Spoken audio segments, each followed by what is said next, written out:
record before I forget. There we go. Cool. Yeah, there we go. Okay, cool. So before we start, is there anything you don't want me to ask you about?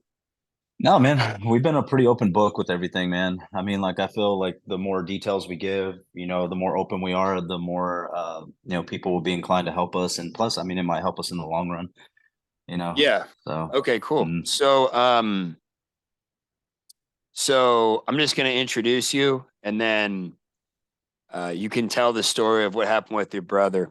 yeah. So I'm here with, excuse me, Mitchell Gutierrez, and he is a family member of Martin Gutierrez, and he's going to tell us the story of what happened with his brother and what has transpired since then with the police, with media, really with everything that's been going on. And we just want to give you the story straight from your mouth. Yeah. So, yeah, once again, my name's Mitch. My little brother Martin was 25 years old. Just moved to Austin January of 2018. Lived with me and my wife. Super awesome kid. He just graduated with his bachelor's in business from Texas Tech. Great kid. He's always happy, very positive. He was annoyingly positive, like the type. He never even cussed. Like he was a good kid, and we went out all the time. Like he's just having fun, man. And November 18th, we were all out and about. I actually had dinner with my wife and her family, and Martin was there with some friends. And then we went on back home, and he went out with some friends towards Rainey Street to watch some football for the night. And after that, he never came home. The next day, him and I were like clockwork. We went to the gym at 5 o'clock every single day. Like, we never missed a thing. He always responded to texts. And well, I got off of work, came home, texted him, was like, "Hey, where you at, man? Like, I'm ready to go to the gym." Never answered, not his style at all. I knew something was wrong. I called up my buddy who he's out with. He's like, "Dude, he just left the bar, never said bye to us, nothing, man." I texted him and like nothing. So we knew something was wrong because, like I said, we are very like clockwork. Um, and so the next morning I was like, well, maybe he's with like his girl or like, maybe he stayed with a friend or something. And then the next day we started all the searches. My Whitney, she posted up a thing about Martin, like for the search and everything. Within about 2, 3 hours, we had uh, a local news station. I think it was KVU or KXAN. They were already here at the house. We had the cops here filing the report for everything. And then the searches began. Every morning we would meet at the top of Rainey Street with about 30, 40 people, friends, family, coworkers, everybody to search for him. We searched for 7 days. November 26th, uh, I got a call. There was some guy that went out of his apartment complex off of Riverside and saw my brother's body floating and called the police and recovered it. He had his ID and credit card on him, and he was dressed in exactly what we had described. And So um, nothing was missing from his pockets at all. mm, no, and so those searches, though, I mean, it was days and days of like trying to get surveillance at local places, walking around. Travis County Search and Rescue did 1 day of searching, like with the helicopters with that like infrared whatever, and they said he wasn't in the water. Such a basic ass search, so I didn't really trust it. But they said he wasn't in the water. I took it as they're the professionals. At least he's not in the water. This gives us a chance. So we focused our searches elsewhere. We put up flyers all over the place. We were trying to find them. I did a news interview literally every day by multiple stations. I wouldn't stop. They would literally have to follow me because I wasn't going to stop for them. And there was actually from the surveillance we got uh, inside of the bar. The last one that we were able to get was at Alibi. Um, and so looking at the footage from there, my brother and I, like we drank like on the weekends and stuff. Like I knew him when he was drunk. I mean, what I saw in the footage is he was like leaning over. He was like Real, completely really, abnormal behavior, man. really Like sloppy. He didn't have his motor functions, nothing, man. Like something was off. And like and that my was brother and not I, how he normally was. nope, we never did drugs, man. None of that stuff. So, like I said, I knew him like the back of my hand, man. He was my best friend. And so the bar he was at beforehand was Luster Pearl, and he was served one drink there. We looked at the receipts on all of his, bank stuff. And from there to Alibi, he couldn't walk. So we tried to get the footage from Luster Pearl, and they wouldn't give it to us, saying that a manager had to be present and all this. Took almost a week to get the footage. By the time we got the You did end footage, up getting the footage from Lustre Pearl. we got the footage and they gave the wrong date, then deleted what we needed. We never got it. I'll Okay, so never he know what was happened. so to clarify to anybody listening, he was at Alibi, or no, he was. I'm sorry, he was at Lustre Pearl and then at Alibi, Hmm. and you're missing the footage from Lustre Pearl where he was served one drink, and then at Alibi he was stumbling and sloppy and not like himself.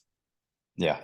Okay, And so we never got any justification, no answers, nothing like that, and so afterwards, after all the things were said and done, like I was begging. If you look at all the interviews, if you just look up Martin Gutierrez, you can see back in 2018 I was begging for more lighting, for surveillance in the area, something to be done so that it wouldn't happen again.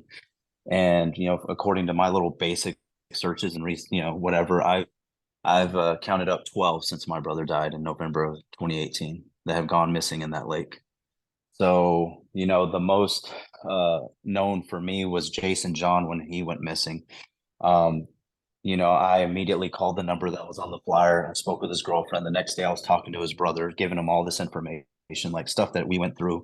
Hey, man, look for this bar, look for surveillance here. This location doesn't have footage. Try this, giving them tips, whatever I could do to help out their family. The next day, I was with all of them, his mom, dad, and then we actually were able to set up meetings with city official, like city councilman Zoe, who's been extremely helpful in all this whole process. But they were so much stronger than my family and I were back then, and we're really pushing for change in the area. And we made enough noise to where they listened. So I've attended 2 out of the 3 most recent city council meetings, telling Martin's story and what should have been done 4 years ago. You know, okay. and So nothing got done. I'm sorry. how was your interactions with the police throughout the entire process while it was under investigation and since then? So the police, as soon as the autopsy report had come back that the ruling was accidental, they closed this case. There was no, hey, man, like I feel like this. No, no, no. They didn't care. It was done. This is the answer they got. They moved on. They closed this case. I knew there was something wrong, man. Like there's just something that didn't add up, And I mean, there was multiple people that year. I think there were 7 people in 2018. And I mean, all the same demographic, man. Like all guys, dark hair, off of Rainey Street, abnormal behavior, ended up in the water. Like, there's a fine line between coincidence, man. Like you can't ignore that stuff. And I get it. Like I get the why the police are like, oh well, there's no proof of this. We Right. can't say that there's a serial And killer. It's and because they don't have any surveillance. Yeah. and even if they did know something or they thought something was fishy, if there was an investigation ongoing, it might infringe on their investigation to find someone. Hmm. So even if there may be a reason why they wouldn't tell you. Nonetheless, it is a fishy situation, and correct me if I'm wrong here, but Hmm. the autopsy showed that there was blunt trauma to the back right occipital, which is where your neck Mm. connects to your head. And did the police ever tell you what that was from? No, because they don't have any proof or any answers. They said, oh, well, maybe it just happened when he fell in the water. Like my brother was not going to go to the water at 30-degree weather in November. Like, that's not, I mean, I just can't believe it. My brother was the nicest kid. Like if someone went up and said, hey man, like I have a flat tire, can you please help me? He would have went to go help. That's just the type of people we were growing up in a small town. Unfortunately, that leaves you naive and vulnerable to situations like that. And So, it's always the nice ones. so do you think that he was attacked by someone? I do. I think that, what I saw in my brother's like surveillance going in front of like Craft Pride and all this, like his behavior was just so off, and my brother was a gym rat. Like he was a pretty big kid, and seeing like he just walked around like, very sturdy. But when I saw him leave Alibi, he was like frolicking, like there was something off, man. So I don't know, something was definitely wrong, and I just couldn't connect it. But just seeing his behavior, and then also too like his size, like you wouldn't just go up to him and you know there's just, I can't believe that he just fell in the water, he bumped his little head, and then no, I believe someone hurt him and threw him in the water. Gotcha. So So, how has the media responded to, like you said, you had a lot of interviews with them. mhm. How have they been responding to the situation? Because I know that this hasn't had a lot of media exposure until recently, and now you're probably getting a lot of exposure. At the time, there probably was some, but it wasn't national news from what I remember, at least, because I do remember Mhm. this to a degree. Yeah, yeah. The Jason John situation, along with was it Jason Honey and all that? Like, I mean, all Jason of those. John and Jonathan Honey, Clifton Yeah, Axtell, an unidentified all body those guys. that we interviewed the guy Thad that found it over on the north side of Lady Bird Hmm. Lake. That had this year there's been four bodies confirmed in a 12, 13, 14 week period of time. Yeah, it's been That's such a created short time. the media the media of covering it. It's forced them to cover it essentially. But Oh at yeah, and the time, how did the media react? well, at the time back then, I mean, yeah, they came and they would interview me, but now, I mean, it is just blown up exponentially, to where not only are all these cases getting brought up, but also my brother's case that was so long ago. It took 4+ years for the city to get off their ass and actually do something about it instead of brushing us under the rug. All this surveillance and lighting and halo cameras and all this stuff should have been done years ago so that all these other families would have never had to go through all this. It's just frustrating to see this because we've worked so hard as a family, as a friend group, and everything to learn how to deal with Martin's death and like move forward in our lives to try to cope with everything. And then someone else just goes missing and dies the exact same way. It just rips off the band aid, man. And it just opens up everything. And so, but the news and everyone's like, I mean, we get interviews. We were on 101X the other day. Like, I mean, it's been pushed a lot in this Facebook group talking about, that initially started, oh, is there a possible serial killer? All these other things. Like the admins of the group have created this like little family message group where we're all together, like collaborating, trying to figure out answers and what's going on, man. Like it's really they really do care about changes in Austin and our ultimate goal, which is for safety, and installing that surveillance and lighting permanently. And Right. I'm So it's a possibility that there is a serial killer, which is all speculation still. of There's course, yeah, mysterious circumstances surrounding the deaths of a series of young men who look similar and went missing from the same place and were found in the same place. So that is a valid reason to speculate that. But there's also the potential that it's isolated murders and it could still be an accident. Which, hmm, if there would have been cameras and lights, we would have known that. yeah, I think it is interesting. And the reason I was asking about the police and media exposure is because a few weeks back. I don't remember. Unfortunately, I can't. I have a bad memory, but I can't remember which young man's body showed up that made my. I produced a show called Come and Talk It, and it's hosted by a guy named Michael Cargill. And we have been hearing rumblings of a serial drugger or serial killer on Rainey Street for years. And one of these bodies recently, it was like maybe the second or third one this year. We were like, oh, maybe we should ask this question. And that's kind of what popped off all this stuff. We just asked the question because hmm, we're a talk show. We have a little more leniency when it comes to facts and information than the police do. They can't be transparent. And yeah. local news outlets can only really report what they know is true. So we can ask questions. And I'm just curious as to um, why it took so long because once you know what I mean? I guess like where I'm going with this is just why did it take so long for anybody to really actually ask questions instead of I just taking the facts for what they are? Yeah. I think it was because we made enough noise. You're loud enough that people are going to join in. I mean, that Facebook group started like 6,000 when I joined. It's like 85,000 now. People are hearing about it. I talked with a producer from A&E yesterday. Like people are hearing now. Like it got blown up.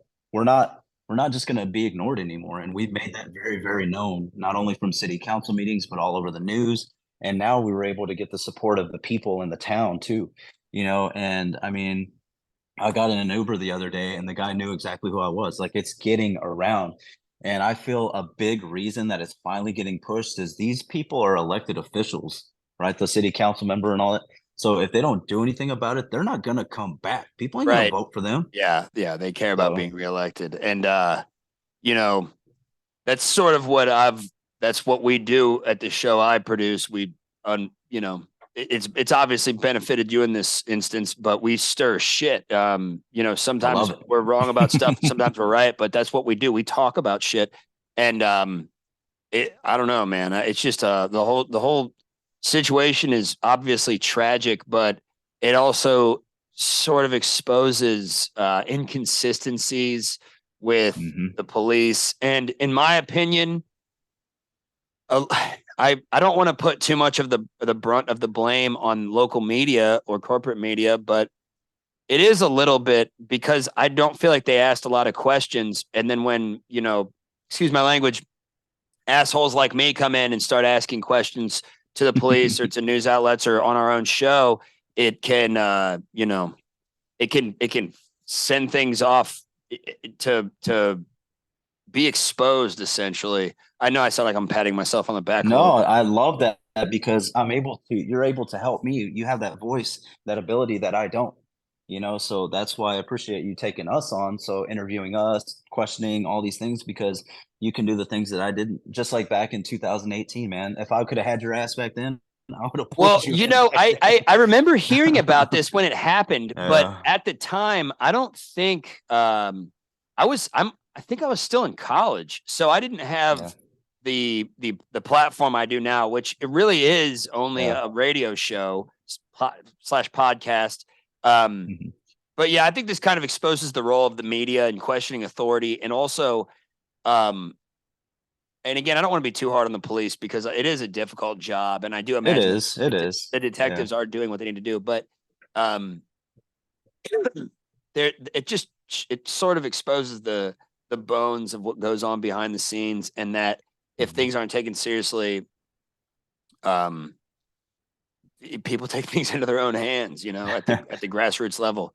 I Yeah. want to ask you about whether I have conflicted feelings on this, but do you have an opinion about whether this is connected to possible smiley face killer Yeah. murders? So I went down that wormhole for months after Martin died. A lot of people sent me links about it, documentaries that have been done before. It's kind of hard not to think that that's somehow connected because of the, population that's affected. All young males in the water, all that, their calling card, which is, that smiley face being spray painted Wait, somewhere. I wait, mean, wait, it's wait, hard. wait, wait, wait, wait. Was there was a smiley face near where his body was found? No, no, no. Like in those smiley face Oh, killer okay, documentaries. Yeah. I gotcha. haven't, like, trust me, I walked around Rainey Street, I-35, Riverside, all that for at least 2 months, man. Like so many days. Like out of the week that I would go there looking for a smiley face. Like I searched everywhere trying to find something because I went down that wormhole just trying to get an answer, just something that could just give me direction because we had no answers, man. And my brother was the best person on this planet, man. He's the salt of the earth, and he was not a damn number, man. He was a person. He was a very, very loved person, and he deserved that attention, that right to get answers, and we never got it, man. You know, he lived right here, man, right upstairs. Yeah. Um, are you familiar with Randy Lexvold's death?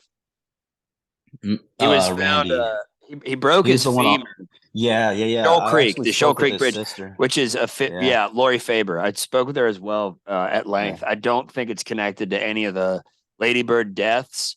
However, I believe, found symbolism that was adjacent to the smiley face killings near where his body was found, and his body was pretty fucked up, dude. Yeah, Broken man. They femur. messed him up, man. Yeah. That report was rough to read, man. Poor, I felt bad for Lori, man. She reached out to me because it happened pretty close after Martin died, Right, you know. pretty close by, and I don't think the time frame was too far off either. Although Randy Yeah. Lexfall was an older man, so it doesn't really fit the Hmm. demo. But I don't think it was related. I was just curious if you knew of any connections between the two. Nothing. Just, that it was just another guy found in some water and no answers. I guess that's how you can connect them. Oh, But so it's The difference here is that Martin's case was actually closed, and Randy Lexvold's case was suspended. They never closed the case, as far as Lori told me. She maybe they have since then, and she wasn't aware. But that was the one discrepancy there. But the fact that Martin had blunt force trauma to the back of his head, lower right occipital area. I was actually talking to a friend of mine about how you could fall and hit that part of your head. I guess it's possible. I just find it to be maybe unlikely, because if you're to fall, like, I've played out a number of scenarios in my head, right? So it is possible that these young men, we are in Texas, and in Texas, there's a lot of Hispanic and mixed race people. So there's a lot of more brown eyes, brown hair, more tan complexion. So that could explain the victims. And there's also the only men that are dying could be explained by people. Men, we get fucking drunk and we'll go take a leak and we could slip and fall. Women aren't going to be doing that. So you could try to explain those out. I'm not saying that's what happened. I'm just trying to go down every. There's other scenarios, but right. I mean, if I'm gonna whip it out, I'm gonna whip it out in a bush. I'm not gonna go all the way to the lake. Right. That was something that I thought about, and then it brought up a similar. So I brought this up for a reason here. So there's two cases. Christian Pugh. I want to talk to you about that. And also, I forget who this guy was, but both of these people have been on podcasts talking about this. There's a guy from Boston. After a Celtics game, he was near a police barracks and he was going to take a leak, and somebody beat the fuck out of him and basically threw him in the water. And then he was pulled out by, I believe, an individual named Finn Cooper. I might have the name wrong, but nonetheless, it could be a similar scenario where he went to go pee in the water. And before he even got his cock out, he got hit in the back of the head and they bit his ear or whatever. Jesus, man. Are you familiar with this situation? I've heard of it, yeah. So I know about Christian Pugh too, because I've chatted with his dad quite a bit. Actually, he's been in a lot of those meetings with us when we were with Jason John. I've met his dad multiple times. I got his number in my phone. We'll text back and forth in our group thing, And are you familiar with what happened to him? What the actual story is? Are you at liberty to say that?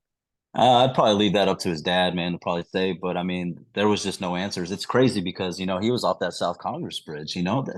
That's such a highly populated area for people to walk back and forth, and there's no surveillance, man. All the surveillance cameras that were around there, not working. None of them. Zero.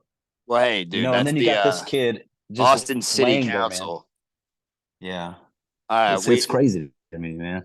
Well, the reason I brought up the guy from Boston was because that could be a similar situation. Somebody did attack that guy and try to kill him, and that could have happened to Martin.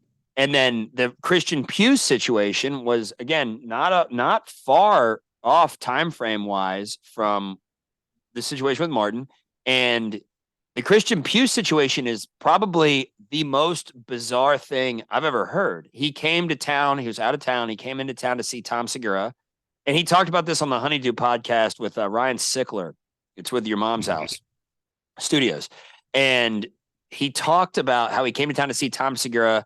He got drunk, and then they found him 3 days later. And people online speculate that he fell off the Congress Bridge or could have been pushed off the Congress Bridge. But that doesn't really explain why he was found 3 fucking days later. That is wild. That doesn't make any sense. In such an area that's always got people all over the place, man. So what? That just doesn't even make any sense. So that's another situation where there's people can speculate all day, but the reality of the situation is that it is weird and there are no answers, and the police don't know what happened. And the police, I agree. The police ain't gonna say anything because they don't have anything. They'll go quick to say we have no proof of this. We have no proof of this, so they're gonna stick to that. But they also don't say, oh, we also don't have proof that something did happen. It did. Come this way. It's always no, this didn't happen because we don't have proof. It's annoying. And again, in this situation, I understand shit happens, but with Lustry Pearl losing the footage, that's another discrepancy. And with no repercussions. So, well, it's not really their responsibility to be recording and provide recording. recordings to people, but it is just bizarre that they had that and then it's lost, which could arguably be considered obstruction of justice or what have you. But like if you said the receipts said that he had one drink and then boom, he's all out of it. I mean, Mhm. dude, I got drugged on 6th Street. I'm not going to say which bar it was or whatever happened, but I Mhm. got drugged and I woke up on the floor in my house, man. And I Scary, very man. well something bad could have happened to me because I actually drove. I don't even remember that. Yeah, dude. That's Like, wild, and that man. puts other people's lives in danger. So, at the very least, I think what we can surmise from this is that there is a drugging problem in Austin, Texas, whether it's on Rainey or on Mhm. 6th Street or even on 4th Yeah. Street in the gay district or Anywhere. where have you. Yeah, Yeah. it's a city full of drugs and it's full of transient people, which, there's always been like a bizarre, weird population here, but that population had increased when the camping ordinance was all mixed up, which is a Yeah. discussion for another time. Um, Hmm. but what we can surmise here is that there is an issue with people being drugged, and whether that is one person being a serial drugger or a serial killer or whatever, is irrelevant because the problem. Well, it's not totally irrelevant, but it's sort of a moot point given what we're talking about because at the end of the day, people are being hurt and the one Hmm. thing I've heard repeatedly is that they think people are being drugged, which is something I've Yeah. experienced myself. And you said, I mean, it sounds, given the footage, if he had one drink, then it sounds like he was drugged. Yeah. Yeah, man. I know, like I said, I knew my brother like the back of my hand, man. What I saw, that wasn't Martin, man. It was not. It was tough to watch, you know. Yeah, I can imagine. Yeah. Um, But like the people at Alibi though, man, they were so damn helpful, man. The manager gave us his card, yeah. his number, personal stuff. Like, hey, if you need anything, man, like we're here for you guys. Like they were awesome, you know. Is there So anything else that you would like to talk about? Anything I missed? Do you want to talk about like whatever you want to, whatever you need to be heard? oh, just be safe, man. Like, I mean, a lot of these people need to know, like, you can't just go alone anymore around these places, man. Like, always have somebody there with you. Make sure your Uber is actually your Uber kind of thing, you know. Yeah, It's just that's funny that you not funny, but that's interesting that you bring that up because I also had mhm, floated the idea that it was possible that these people were being picked up by taking an fake Uber or Uber something. drivers. Yeah. I thought that too, man. You know, and I kind of went down that wormhole too, because when I was looking at the footage after Craft Pride, you see this like white SUV look at my brother, and my brother stops, gets off his phone, looks at him, and he just like nods his head, waits, nods his head, and then starts walking off again. Really, And really. so I'm like, man. So I went down this wormhole looking at like trying to find like license plate numbers and all these vehicles. Like I didn't know, man, you know, and we didn't know anything back then, you know, but we didn't get any answers either. Right. You know, all the How surveillance that we how had, how helpful has that Facebook group been? oh man, they've been extremely helpful as far as like getting the word out there. Not only that, but they're also getting all these people reaching out to them uh, for like interviews and whatnot, information regarding all the families that have been affected. And so they relay that information to us. So they're really organizing and structuring things for us to help get our stories out there. So they've been Gotcha. amazing, man. Yeah, Cool. for real. Cool. Okay. Well, I appreciate you coming on and talking to me. I think we covered most of the stuff that I had thought of and researched. I got my own charts and Excel spreadsheets with information that I've been looking over. I'm not the smartest dude ever, but this is what I do for a living. So I got, it is bizarre to me. I just think there's too many discrepancies for this to just be a simple accident. Personally, um, Yeah. Jason Johns was another one that I thought was bizarre. Clifton Axtell, and then there are some of these that I don't think are connected. That which is why I asked about the Facebook group because I think sometimes some of the people in that Facebook group, the Lady Bird Lake Killer group, I Hmm. think sometimes it's going a little overboard, and Yeah. people are it's not like pandemonium or hysteria, but it's just people are excited about it. So they maybe Hmm. embellish stuff. I don't know. Yeah, the nice part about it is those admins are like going in there, man. They're filtering all that bullshit out. You know, they're really trying to help not only protect us, but also get rid of all that propaganda crap. You know, that people just What get do so you mean wrapped up. propaganda type stuff? Well, you know, people were like, oh, well, I had one guy that I think had written all kinds of stuff about just off the wall stuff like, oh, well, these guys are just clearly just going and hopping in for a swim and stuff like all this. I'm like, are you kidding me? Just random stories, man, out of nowhere. So many and so many people have, a weird imagination, right? And then they have the availability now with social media, whatever, to sit in their damn parents' basement and that they live in, fucking 50 years old, and try to make their own theories and all this shit and try to do all these random things and post them. Right. And then they'll get But people to listen. And but you got to admit that if it's a double edged sword, even if social media wasn't there at all, the only people that'd be reporting on this would be the local corporate legacy news, and they didn't do shit. True. So it's Mm, we live in a weird time, brother. Well, I wish you the yeah. best. I'll see you tomorrow. You're gonna come on the show at you'll be there at 3:45. We go live at 4 p.m. Come and Okay. talk it. And the first 10 minutes or so, we're gonna need to cover some news related stuff, but then you and your wife, correct, will Hmm. be on to tell your story again. And I won't even be in studio. I'm just going to be there as production. But we will you'll be able to get to tell your story live, and people that'll be tuning in live will have questions and stuff like that. So that's I think it's just good for transparency, because even somebody could say that this interview was edited or whatever bullshit they want to say. I'm just going to post the full thing. But if it's live, Yeah. there's no way anybody can say that. So you're getting to tell your story raw, Yeah. unedited to the whoever's listening. And I think that's really important. That's what our Oh job is, yeah. So well, I appreciate it, man. Yeah, Thanks for dude. coming on, dude. I'm sorry to hear about all this. It's tragic, and my heart goes out to you, dude. Thanks, man.